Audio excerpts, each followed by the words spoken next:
into stories, which we can hopefully make quick. I don't think so. I got a lot of beef long with that time. too. Okay. You're gonna get a lot of news. You know what? Okay. Just gonna. No, I like that one. I got a lot of beef with that too. Okay. I got a lot of beef. Okay, you know what? No, I got a lot of beef with that one. Wait. I didn't mean to do that. Okay.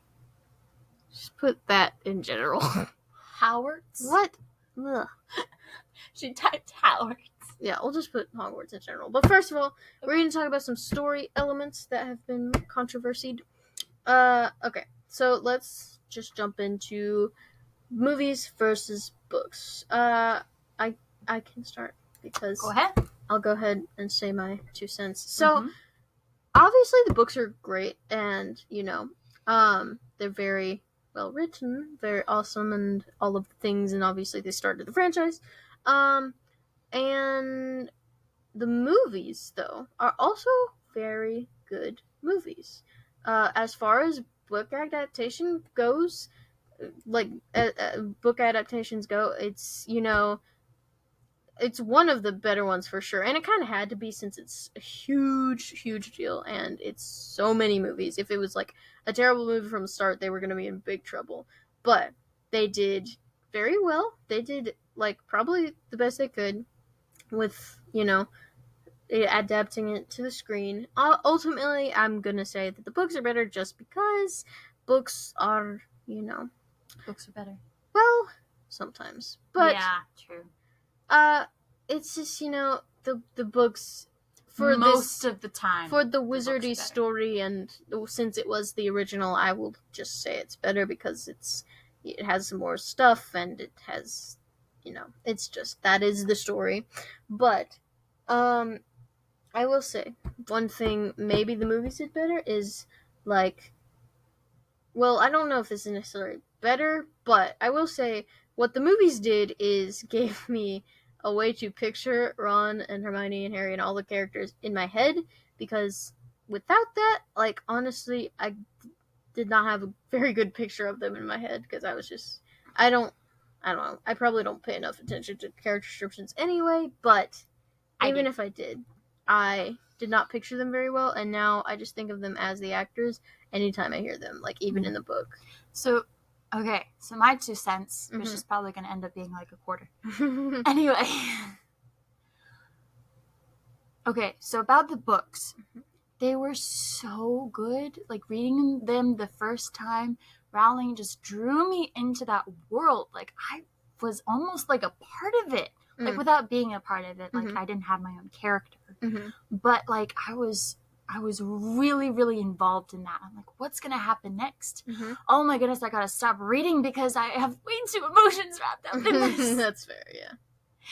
Anyway, phenomenal job with the books. Yes. The movies were a little disappointing. They were a little disappointing because there were so many scenes in the books that I really wanted to see in a movie, and they weren't there.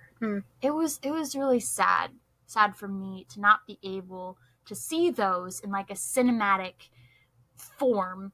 I was really sad. I get why they didn't want to do that, because you have a certain time frame, you have a certain period of time that you're supposed to do this movie bracket, but put a little soul into it. I have way too many emotions wrapped up in this. I need to see this. See, I kind of get that, why you feel stronger about that than I do, because one thing that I struggle with is remembering specific details, unless they were especially from a book, because words are hard. But one of the things I missed was the really almost pure relationship between Hagrid and Madame Maxim. Because in the book, they're almost Greek lovers without all the ick. G-rated stuff. Sure, yeah. Greek lovers. They were super nice. They talked. They danced. They had moments. First sight type love. She's tired. Sorry. No, yeah. First sight type love. And it was beautiful. And then in the movie, Oh, yeah. Hagrid. Right. Keep your hands above the E49. Okay, I get that. See, like, when I read a book, I usually just remember how I felt about the book. Like, oh, that was a really cool book. Or, oh, that was a terrible book, you know? Yeah. And Rita Skeeter. Like, where is she in the movie? Like, she's a rat. But, like, where is she? Okay. Yeah, I get that. Like, I don't know. Obviously, I would rather read the books than watch the movies. Also, the movies are really long. Oh, I just want to point out, though, that the people who read the books and the people who watch the movies and the people who have done both all hate Umbridge. Umbridge is just, she's the worst. True. She's and so the worst. I will say that I believe people who have just read the books and people who've just read the movies and people who've done both are all valid members of the fandom. Okay, so what do we think about some Hogwarts weirdness? What do we think about some things that did not make sense and were not great about Hogwarts? Security. Dumbledore? Biggest beef is security. Like, literally, all he has is a Cheeto in the lock and a crate. A Cheeto? What? It's a meme I saw. I haven't seen this meme. I think I have it saved somewhere on Pinterest. Okay, but, like, for real, why would you send your child there? Like, have you done people die? Did you see the every Studio day. C video about it? The what? The Studio C video. I don't think so. I should show it to her. I should so show it to her. Okay, so the Studio C video is about when a homeschooler comes to Hogwarts. Oh dear. I know. Like, completely flipped it. We should still go to Hogwarts, BTW. Anyway, still waiting for our letters. Even though it's been like 7 years now. Still waiting. Still waiting. Anyway, we're probably too Christian for them. So anyway, they're like a homeschooler coming to Hogwarts. And they're like, why would you not come to Hogwarts? Like, the most prestigious wizarding school. And the gal, I don't remember what her name is. But anyway, she's like, because my parents wanted me to learn, like, some basic life skills, like math and medical attention. And the guy who plays Ron's like, what's math? And then the girl who plays Ginny, they were dueling, and the girl who plays Ginny gets knocked unconscious. They're, like, trying all these spells to help, and, like, none of them do anything.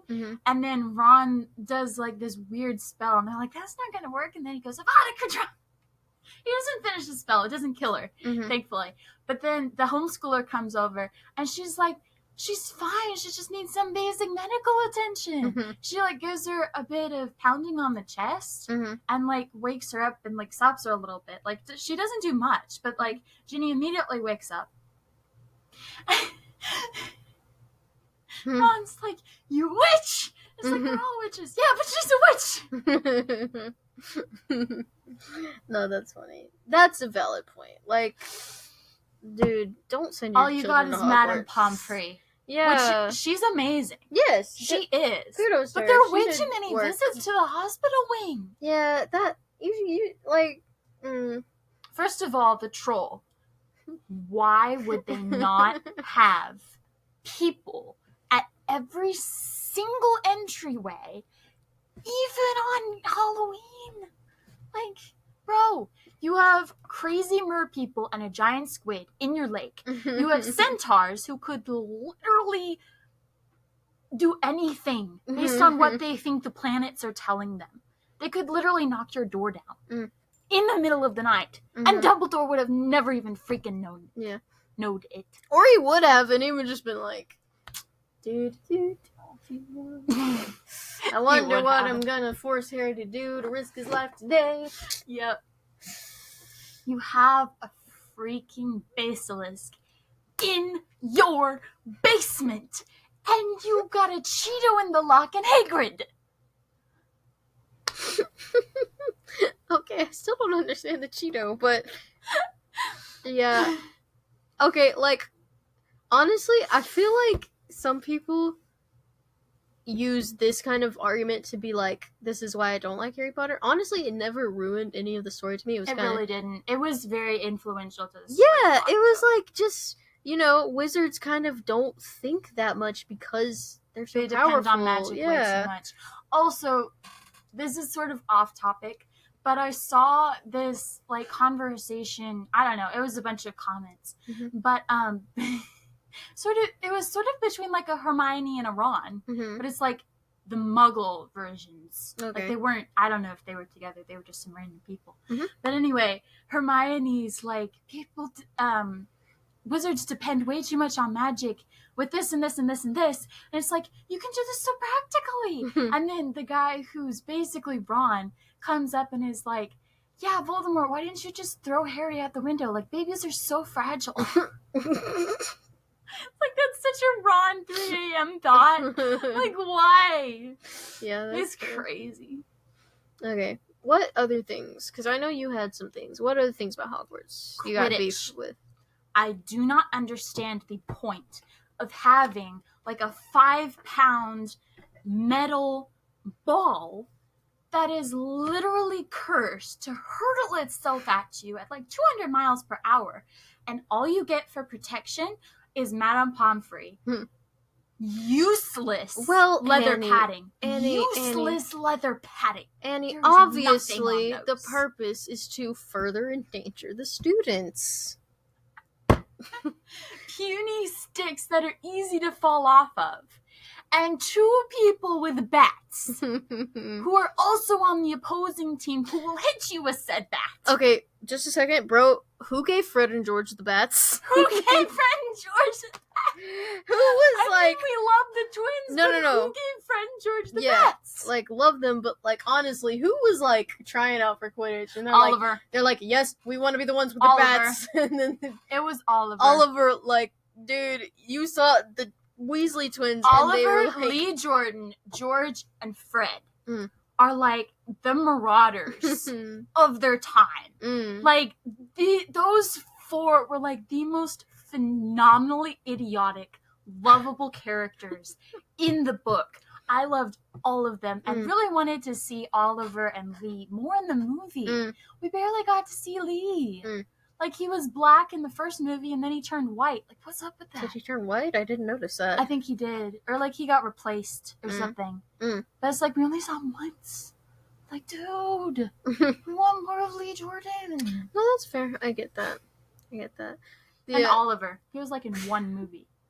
Quidditch is really funny, though. Like, what is happening here? I want to play it. And also... But no. I kind of get it, though, because, like, it's like J.K. Rowling is like, wizards, brooms, let's do something fun with that. But also, like, she made it so wild and just, like, what, like... Okay, so that article that we read, like, just before we did this video. Right. Apparently, J.K. Rowling did not really understand sports. So she went to, like, a bunch of sports bars to try to figure them out. So I think that's what's with the metal balls. Like, she's a woman. She doesn't really understand sports. She's looking at this, and she's going, boys are violent. They like kicking heavy balls at each other. They're like tackling each other. She must have been watching American football or something.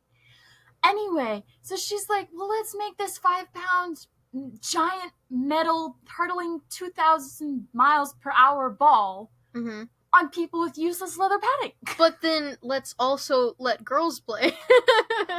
Yes! What is with that? I mean, Katie, though. I love Katie. Katie, though. Yeah, she's great. What's her last name? I almost said Katie Couric. No, that is not her last name. It's not the right one. It's Katie Bell. Bell, yes, Katie Bell.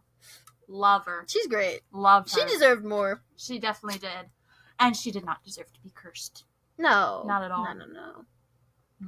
But, yeah, Quidditch is weird. And Cho, why would she do that? What did she... Oh, yeah. Like, right. girl, you're gonna break a fingernail. Or worse. What's up with you? But yeah, Quidditch is still really fun. It's just also hilariously unsafe. Like a lot of things at Hogwarts, again.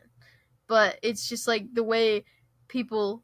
It's another thing where you just get to see, like, wizards don't understand, like, simple logic. Yeah, basically. because they're like, they need more homeschoolers. It's like humans don't do that kind of thing, or they have like so much more protection because they don't have that crazy kind of power, and then wizards are just like, we have all this power, like whatever, let's throw these giant metal balls, we'll be fine. But yeah. How did Hufflepuffs play? Honestly, Yeah, you had to find some interesting Hufflepuffs there. I mean, Cedric, I kind of get that. Right, Cedric's tough, and like tough dude. McLaggen, I get that. Was he a Puff? No, he was a Griff. Oh, okay. He was a Griff. I don't remember much about him. He was a Griff, but he would be more of a very violent and self-centered Puff. He gives me more Puff vibes, to be honest. Speaking of that, that's a good way to segue into our next thing, because we're gonna discuss about, like, gonna debate some Hogwarts houses things, see which ones are better at certain things. Okay, so what is the best Hogwarts house to have as a friend? As a friend? Yes. Like platonic friendship? Yes. Gryffindor. Ooh. I'm gonna say that that's like the most fun friend, probably. Definitely, especially with twins. I think, like, I really want to be friends with the twins. See, it's interesting. I feel like, oh no, I should have thought about this a lot more before, because my first instinct is Puff. I have thought about this at 3 a.m. My first instinct is like Puff. Every night I've ever read the books, I've thought about this. Because Puffs are so sweet and loyal, obviously. Thank you. And just like they're the most outwardly great people, but then you have inwardly we're a mess. But outwardly they're like really great people. But like then you have also, I feel like Slytherins, honestly, I kind of love Slytherins. Some Slytherins. Yes. Some. Like Zabini.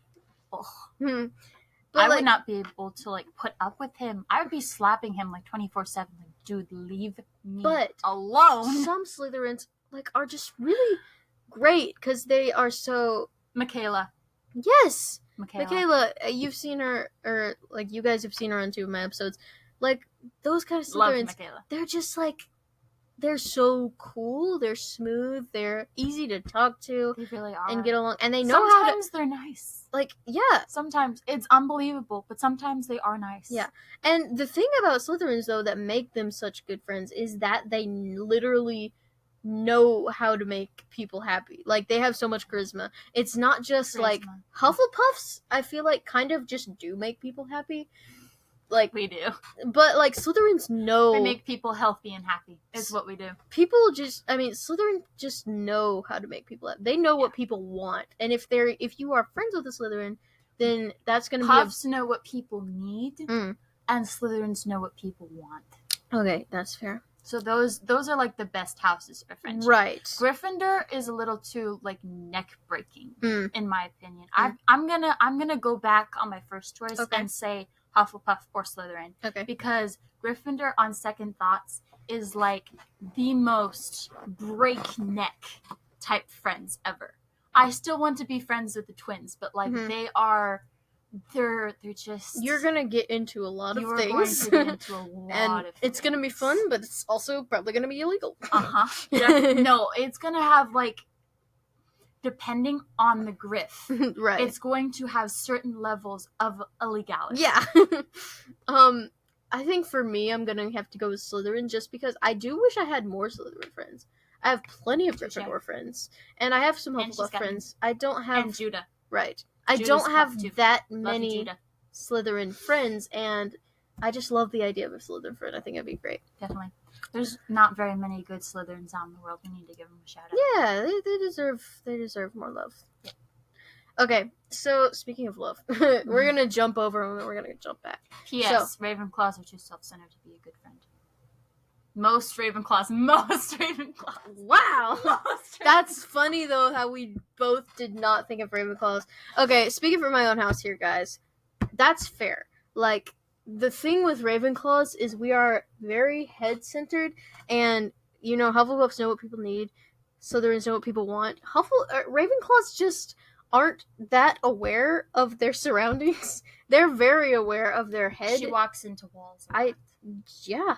They're very aware. They're like hyper aware of what's going on in their own mind, which kind of makes them very susceptible to be unaware of what's going on around them. This is coming from a Ravenclaw, you guys.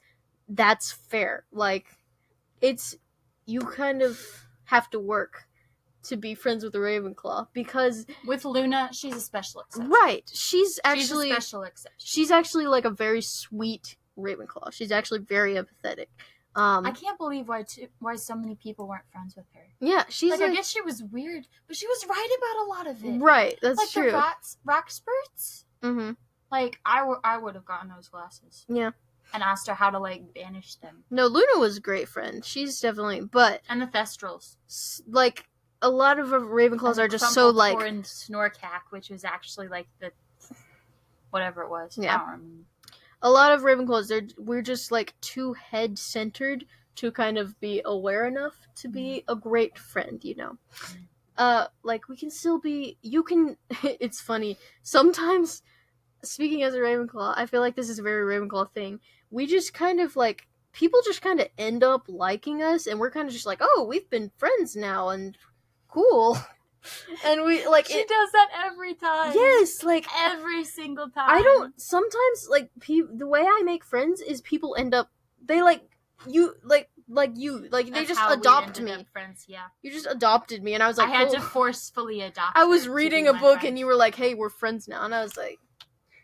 Basically. No, I said we were best friends, and you were surprised. Yeah, like, I don't know. I feel like Ravenclaws, honestly, just get adopted, and eventually they're in a super deep relationship, and they did nothing. Nope.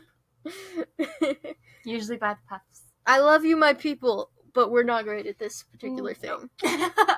Okay, so moving on.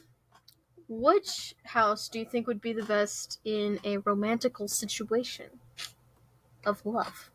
Okay. So I'm just gonna go house by house. Okay. And, like, break it down. Yeah, break it down. Mm-hmm. Okay. Gryffindors are super passionate. Mm-hmm. They're passionate. You're gonna have a fun time sometimes. And maybe go to jail. Maybe. Certain level of illegality. No matter what you do with a Gryffindor, I mean, they're going to be very passionate about whatever you do, whatever you get into with them, whether you're in a relationship or in a friendship, you are going to get roped into that, like forcefully tied. Yes, aggressively. Like, whether you like it or not, they are going to include you if they want you as their friend. Yes.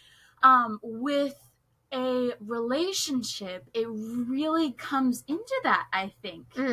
Because, like, they're super friendly, they're super nice, they got really open hearts at first, unless they heard, like, really, really, really mean things about you. They will be nice to you.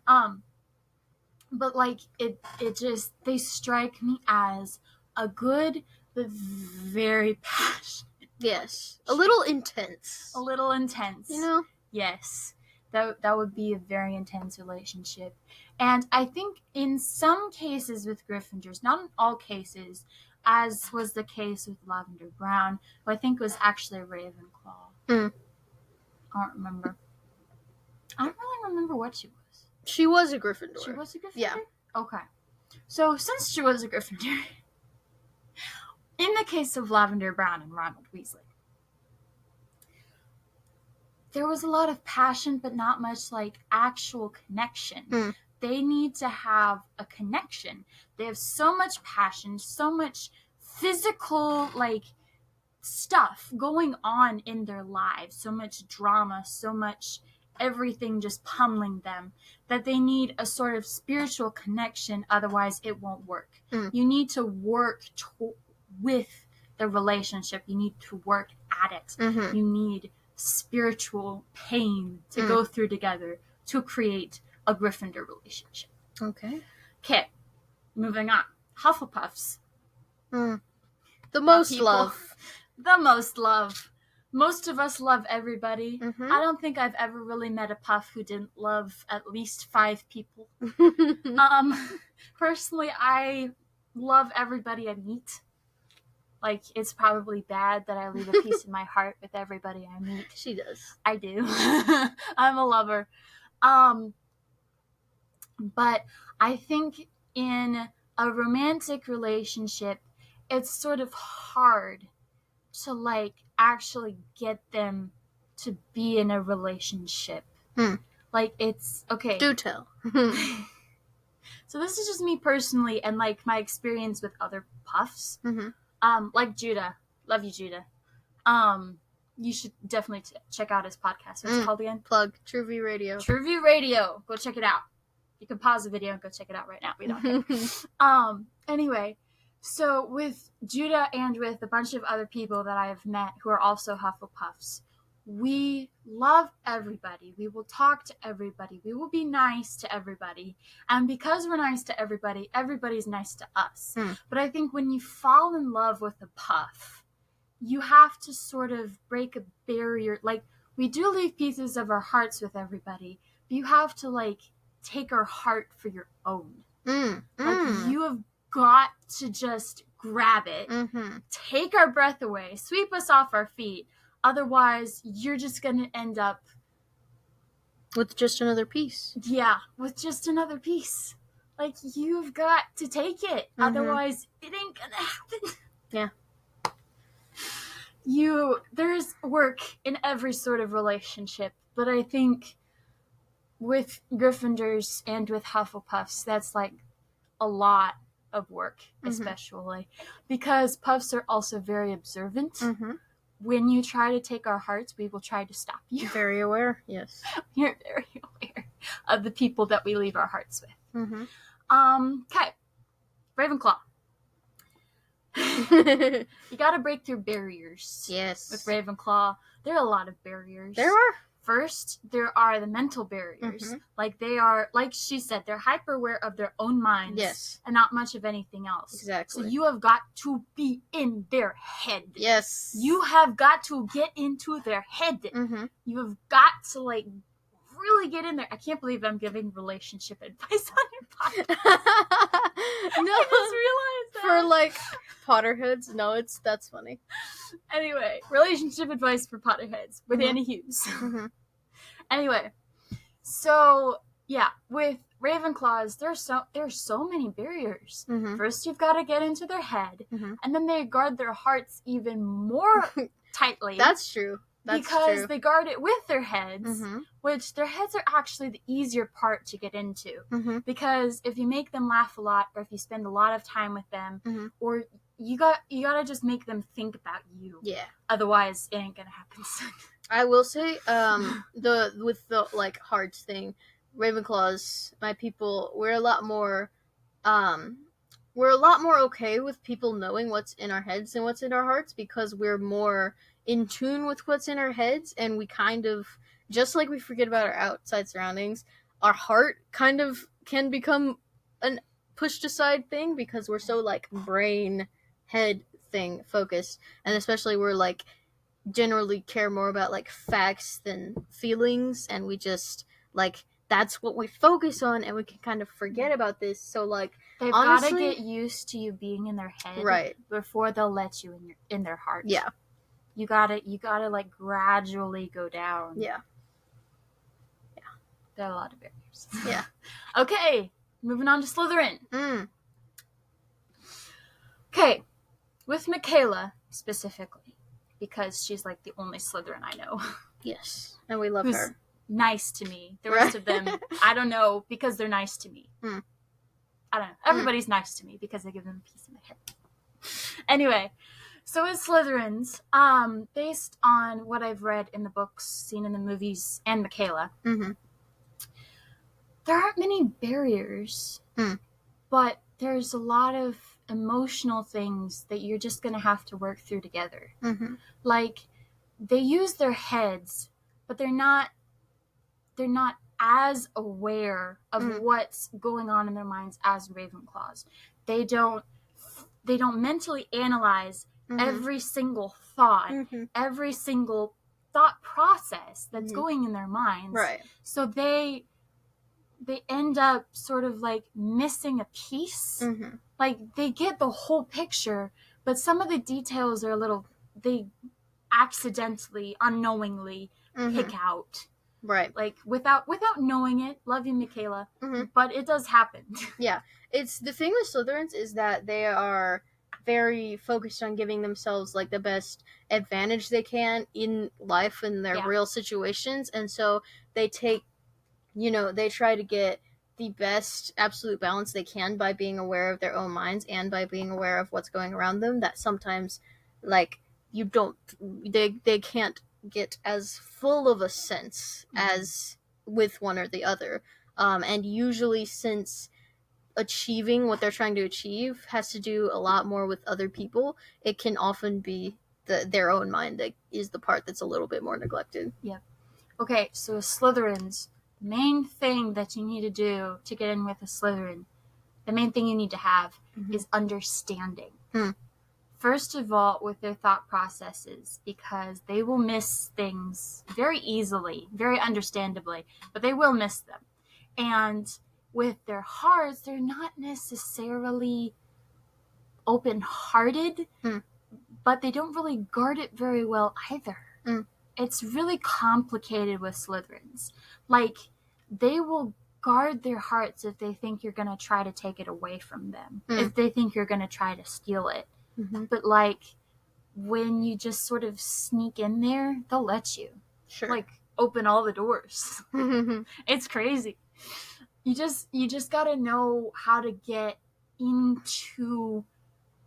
Yeah, the main thing you need is understanding to be in a successful relationship with a Slytherin. So, for me, I think the house that is the most, just generally attractive to me, again, is Slytherin, because they are they're very aware of a lot of things, and they're very good at being aware of things, and so, but they're also not... Where Hufflepuff is also very aware, but Slytherins are kind of more able to, control everything that they see, and they, have a goal, and they're, able to kind of bend all the things. Hufflepuffs put on blinders. Right. We physically, ourselves, voluntarily, we put on blinders. And, with the rose-colored glasses. If you're in a relationship with a Slytherin, then, it's a good relationship, then, they can focus all of that onto, giving you attention, and that's going to be really good. I will speak for my people again.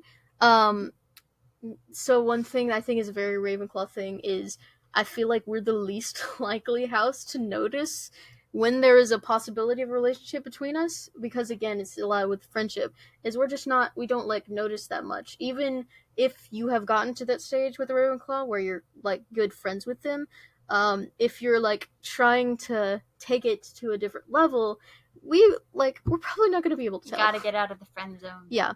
We it's not even the... Change your name to Ron and get a rat. It's not even that we don't want it with you. We just literally didn't know it even existed. We're really good friends, and we like to talk to you, and we like to tell you what's on our mind, but we have no idea that you were trying to get any closer than that. You gotta be ultra obvious. Yes. But still subtle. Yes. It's gonna be hard, but you gotta work it out. Yeah. Okay. I feel like I was also gonna say that a Slytherin, I feel like, Gryffindor and a Gryffindor relationship would be very fun and spontaneous. It could be a little dangerous, but it would be... A little? It could be very dangerous. A little? It could go wrong in a lot of ways, but it would also be a great time, and two Gryffindors would have a great time with each other. Two Hufflepuffs would just be the most supported, and they would be the most loved, and they would have all their fuzzy puff emotions and feelings. And Snuggies. Yes. We have lots of Snuggies.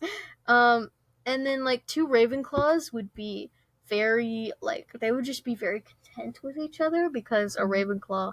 They can just... Very satisfied. Yeah, they can, and it's gonna be a thought-through thing, because that's what we do with literally everything. It's gonna be a very, well-thought-through relationship. I feel like two Slytherins together, though, could take over the world. Two Slytherins in love, you cannot do anything to stop that kind of thing. Nope. I've never seen it before. I'm just, with what I know about the house... Wait, what's Seth? Oh my goodness, Seth is a conundrum is what he is. Yes. He's like a squib. Like, what is he? He would be a hat stall. He would be a major hat stall. He could be anything. Like, literally. There's no house that I'm like, no way. Literally, he could be all of them. If he marries Michaela, they will take over the world. Anyway. Cough, cough. Drama. They will, though. They definitely will. But, like, 2 Slytherins could do some crazy things. But, like, Gryffindors could do some crazy things. But Slytherins would not get arrested. I feel like more of the soft things, not really practical things. Gryffindors would have an amazing, passionate relationship. Yes. Like, amazing, loving. Yeah. Lots and lots of kids. Probably, like the Weasleys. Probably never get bored. Probably never get bored. No, it never happened. Mm-hmm. Ravenclaws, they would run off to the library together, like, every day. Like a coffee shop. Yes. Or like a tea shop. Or like a cafe. Something. They would run off together so much. Hufflepuffs, I feel like mostly snuggly Netflix and chill type relationship. Oh, yeah, for sure. Definitely. Like, snuggling animals. Like, 2 Hufflepuffs are always going to want to be... 12 dogs. I feel like, practically, like, just in real life, Hufflepuffs are literally going to want to be, like, physically close to each other. I feel like... The old grandparents type relationship. Like, I feel like Hufflepuff is the most likely house to have a hard time being separated. Because I feel like they actually would want, like, actual physical closeness. Love language. And then Slytherin, they're just going to take over the world. Yeah, like, what could humanity even do? Phenomenal. Yeah. Like, world, life-changing, everything's going to turn upside down, power couple. Like, almost do no wrong type thing. Like, they will, of course. They're still human. Yeah. But, yeah. Okay. So the next one, the last thing we're going to talk about, because we're probably going to have to split this into 2 episodes. It's been a long time. But we've had a good time talking about it. Split up into 2 episodes. Make sure to watch the first one. Yes, definitely. This has been fun, though. But the last thing we're going to talk about is which house we think is most, like, apt for success. And since you gave such a beautiful summary of the last one, I'll take a swing first at these.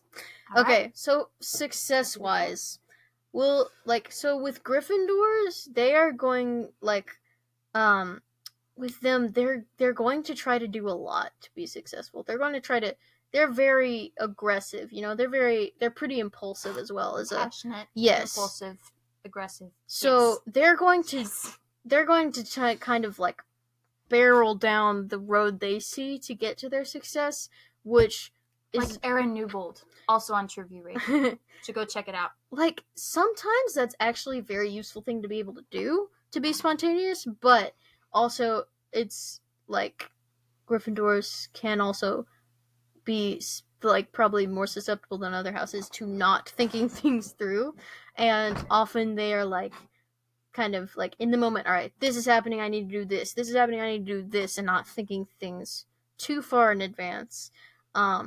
But they are, like, they're the ones who are going to push, like, very hard, and they're the ones be very stubborn. Destroy the world. Like, not, like, physically, like, burn it down, but, like, paint the town type burn it down. Yeah. Like, they're gonna do, like, like, honestly, when a Gryffindor is in the moment, there's very little you can do to stop it. Like, a Slytherin just in general, there's very little you can do, but when a Gryffindor gets in, like, a Gryffindor moment where they're just like, I gotta do this is what I'm doing, right now. Once they put their mind to right. it. Gryffindors are very stubborn. Mind to it. Gryffindors are stubborn. Once their mind is on it, their soul is in it, and there's nothing that can hold them back. Okay, Hufflepuffs. So we're not as stubborn, trust us. Right. Hufflepuffs are we're never much, wrong. We just change our minds. Yeah, it's kind of like, Hufflepuffs are very, like, other people oriented mostly. They care deeply about other people, and they're very in tune with emotions, and that'll get you far in a lot of stuff. Like, you need that for a lot of things. You get a lot of power over people. Yes, you can. Like, honestly, being in tune to other people is going to get you a lot of places. But Hufflepuffs can also be a little too emotional sometimes, and it can be hard for them. It can be hard for them to, deal, or like, they deal too much. Yes, we don't deal, that's the word. Vent, right? Especially emotions wise, as you guys probably heard in the rest of the video, right, or the last video, whatever it was. But it depends on, like, if the puff can get over that one, like, big emotion, because it's going to hit a puff, like, a big emotional moment is going to hit a puff harder than any other house. Hard. So I'm still not over Robert Jordan. Okay, so clarification. Robert Jordan is a phenomenal author who died way before I was born. Mm-hmm. He wrote this book series called Wheel of Time. Is singularly the best and the worst books I've ever read. Both of them at the same time. He has the power to turn every single stinking word to mean anything the heck he wants. I shouldn't even say that. That's bad. Anyway, he's very infuriating. See? That's how puffs be. Right there. But you can also, like, knowing people is a very useful thing in life. So it just depends on how you channel it. Slytherins, obviously, I think these are the most, like, outwardly, like, oriented for success people, because they are so ambitious, and a Slytherin has a goal, and unlike Gryffindors, they will work for a long period of time. Unlike Puffs, they actually have a goal. Mm-hmm. And unlike Gryffindors, they actually work. Yes. Like, slowly.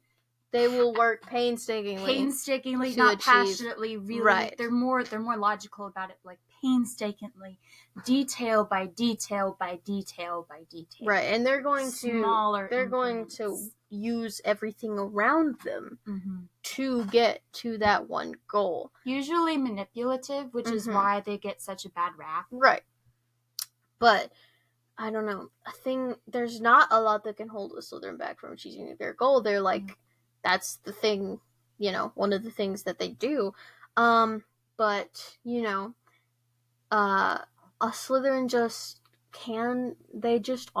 they have the most personality traits that can be turned into a not good thing. And I feel like since Slytherins have those traits, they, like, might not even realize it. Like, they're trying to... They usually don't.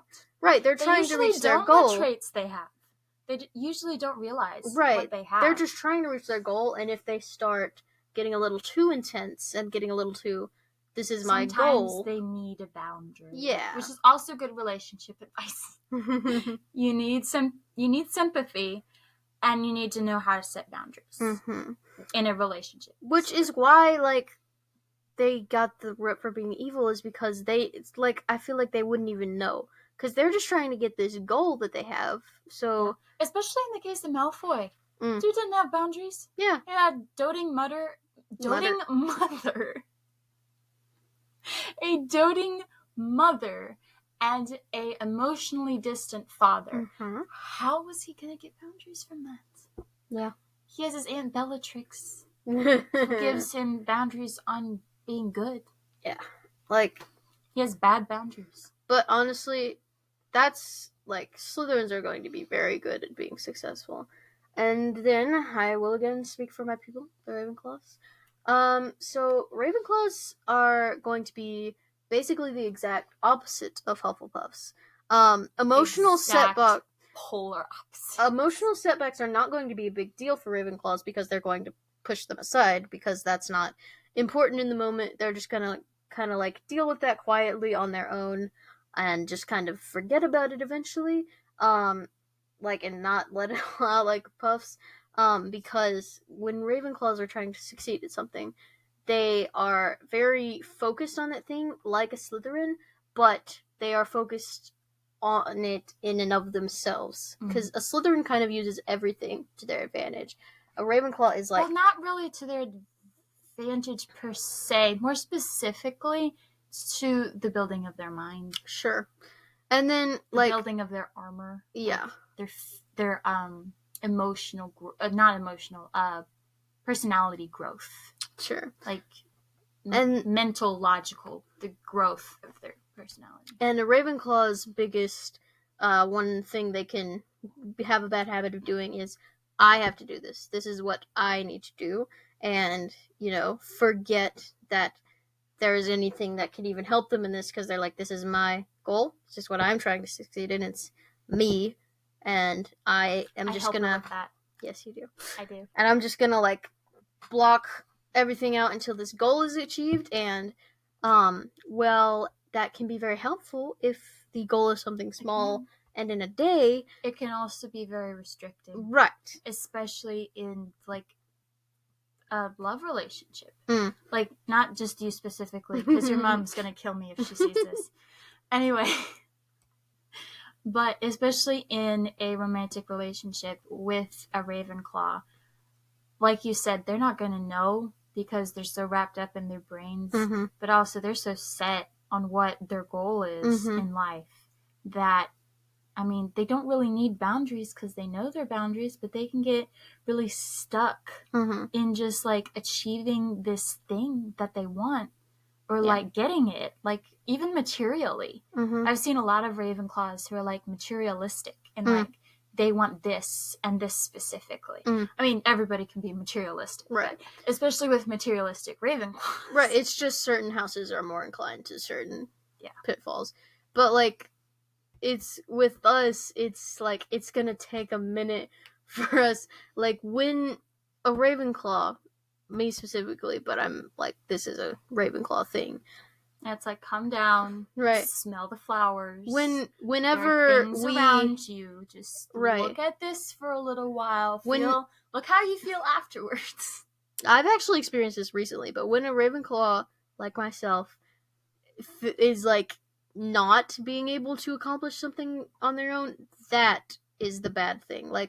With Hufflepuffs, it's if there's a big emotional reaction to something, that can set them back, because it takes them a long time to get that all out. It takes so long. But a Ravenclaw, that's not going to matter to them. If they, the thing is, if they can't accomplish something on their own, and they realize that, that's going to be very hard for a Ravenclaw, because they're going to be okay, I don't like this at all, and I don't know who else is supposed to come help me with this thing. I don't really want them to, because I'm supposed to be doing it. You need to do it whether they want you to or not. Right. Yeah, that's it needs to happen. A good friend for a Ravenclaw is somebody who's bruh, you need help. Just I know you're saying that you're going to figure it out. Not just you need help, but I'm going to help you. Right, yeah. Whether you like it or not. You need to do this, and you need to do this. Yes. And I will help you do all of that. Right. Otherwise, you're never getting out of yourself. Right. But a Ravenclaw also, if you give a Ravenclaw a task, they will do the task. And, eventually, even if it does involve them having to get help, which Ravenclaws do not like at all. That's why they need us puffs. But they will get it done. If you give a Ravenclaw a task, they'll get it done, which is a very useful thing to have. Don't. At least I don't. I think Judah does. Judah does. Puffs are hardworking is kind of a puff thing, but that can also be translated different ways. So Judah, he's hardworking in the mental sort of part of being a puff. He's a different sort of puff than I am.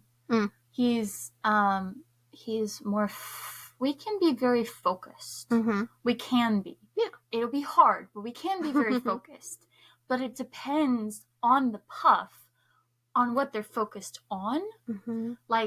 I'm personally focused more on people and taking care of them, being a light in their lives. Taking care of animals, too. I love animals. I love animals. I love babies. I love old people. I love her. I love Seth, Judah. I love Aaron. I love Michaela. I love everybody. Anyway, and Elijah. Although, not really. Sorry, Eli, I love you. Anyway, so yeah, it's just, we can be really complicated.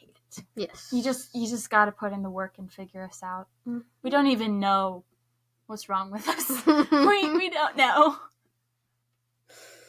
Usually we need you to tell us. Okay. We've talked about a lot over these, hopefully, 2 episodes. There's the cat. Where's the cat? Right there. Oh, hi, cat. She's in the shot. Okay. But thank you very much. Thank you for watching or listening or whatever you did. Definitely, I'll comment just like, which one of these topics do you feel most strongly about? That's just my cat trying to knock down my door. Which of these topics do you feel most strongly about? Was my relationship advice helpful? Because I did not think I was gonna give relationship advice on Katie's podcast. Okay. Yeah, what's your favorite segment? Like, which one do you think we did the best on?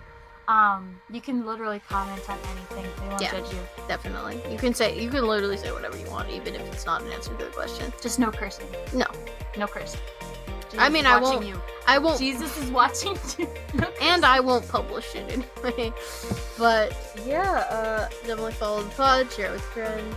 Thank you for watching both of these episodes. Mm-hmm. So there's a lot of talking. This one. I'm glad it was both. I'm glad it was 2 because this is the first like Harry Potter thing, and it's fun. It was a good time. I'll come back for the next one. Yeah. So yeah, thank you guys so much for tuning in. Love we y'all. will see ya next time.